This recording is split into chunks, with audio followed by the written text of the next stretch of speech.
आज हम बात करेंगे ल्यूपस एरिथेमेटोसस के बारे में, स्पेसिफिकली क्यूटेनियस ल्यूपस के बारे में। तो क्यूटेनियस ल्यूपस होता क्या है? ये बेसिकली एक ऑटो इम्यून डिजीज है। ऑटो इम्यून मतलब आपकी ही बॉडी के अंदर कुछ ऐसी एंटीबॉडीज बन रही हैं जो आपकी बॉडी के ही किसी एंटीजन के खिलाफ बन रही है।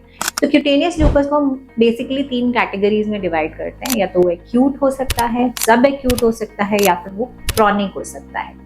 अब बेसिकली जो एक्यूट ल्यूपस होता है वो किस तरीके से प्रेजेंट करता है, जिसको हम बोलते हैं बटरफ्लाई रैश। बटरफ्लाई रैश मतलब आपके nose and cheeks will be involve एंड वो आपके sun expose part of the body यानी कि फेस, नेक इन एरियाज में कॉमन हो सकता है। Even it can include your scalp. तो बेसिकली एक रेड सा रैश होगा जो स्वोलन होगा और पेशेंट को बर्निंग और इचिंग सेंसेशन की कंप्लेंट रहेगी और फोटोसेंसिटिविटी की कंप्लेंट रहेगी। अब आते हैं सब एक्यूट क्यूटेनियस ल्यूपस एरिथेमेटोसस। अगेन ये आपके हेयर को, आपके स्कैल्प को, आपकी बॉडी में बाकी जगह को, चेस्ट को इन्वॉल्व कर सकता है। इसमें बेसिकली पैपिलोस्कोमस यानी कि थोड़ी पपड़ी वाली या एन्युलर टाइप की लीजन्स मिल सकती हैं जो माइल्डली स्वोलन होती है and there can be a photosensitivity history also.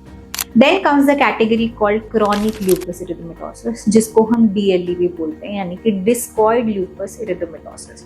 तो इसमें डिस्क सी शेप के पपड़ी जैसे लीजन्स होंगे जो कि आपके अगेन सर में, कान के अंदर, स्पेसिफिकली फेस पे या किसी और बॉडी पार्ट पे हो सकते हैं। इसका कैरेक्टरिस्टिक साइन जो होता है वो होता है पेरी फॉलिकुलर प्लगिंग यानी हेयर के अराउंड प्लगिंग होगी और यहाँ पे पोस्ट इन्फ्लेमेटरी हाइपोपिगमेंटेशन यानी कि प्लाक्स के साथ, पपड़ी के साथ साथ छोटे छोटे व्हाइट स्पॉट से भी मिल सकते हैं। Again there can be history of basically photosensitivity. तो इसको समय से ट्रीट करना इसलिए ज़रूरी है कि अगर हम इसको टाइम से ट्रीट नहीं करते हैं तो it can lead to a permanent scarring also. और जिन पेशेंट में डिस्कॉइड ल्यूपस एरिथेमेटोसस बहुत ज़्यादा वाइड स्प्रेड है उसके अंदर सिस्टमिक ल्यूपस होने के चांसेस ज़्यादा होते हैं। सिस्टमिक ल्यूपस बेसिकली आपकी बॉडी के बाकी ऑर्गन्स को भी इन्वॉल्व करती है, which includes your kidney, your heart and other areas as well. So if you have any photosensitivity या फिर इस तरीके का रैश है जो धूप में जाने पे बढ़ रहा है, या कुछ बटरफ्लाई टाइप का रैश बन रहा है, या कुछ पपड़ी जैसे आपको निशान जो है वो कान के अंदर, सर के ऊपर हो रहे हैं जिनके अंदर यूजुअली इची है, तो आप अपने डर्मेटोलॉजिस्ट से मिल सकते हैं। अब आते हैं इसके बारे में जो टेस्ट हम कर सकते हैं। जो टेस्ट होते हैं उसके अंदर ANA होता है, but it is not a very specific test जो कि ल्यूपस पेशेंट्स में इवन क्यूटेनियस और सिस्टमिक दोनों में, उसके अलावा बाकी पेशेंट्स में भी पॉजिटिव मिल सकता है। अगर हम स्पेसिफिक टेस्ट की बात करें तो anti-dsDNA एंड एंटी-स्मिथ एंटीबॉडीज जो होती हैं वो स्पेसिफिक होती हैं ल्यूपस एरिथेमेटोसस के लिए। उसके अलावा अगर आप अपने डॉक्टर के पास जाएंगे तो जो भी पेशेंट हमारे को क्यूटेनियस ल्यूपस के साथ प्रेजेंट कर रहे हैं, we always rule out any systemic involvement as well, कि बाकी ऑर्गन्स में कुछ इन्वॉल्वमेंट या सिम्टम्स तो नहीं है।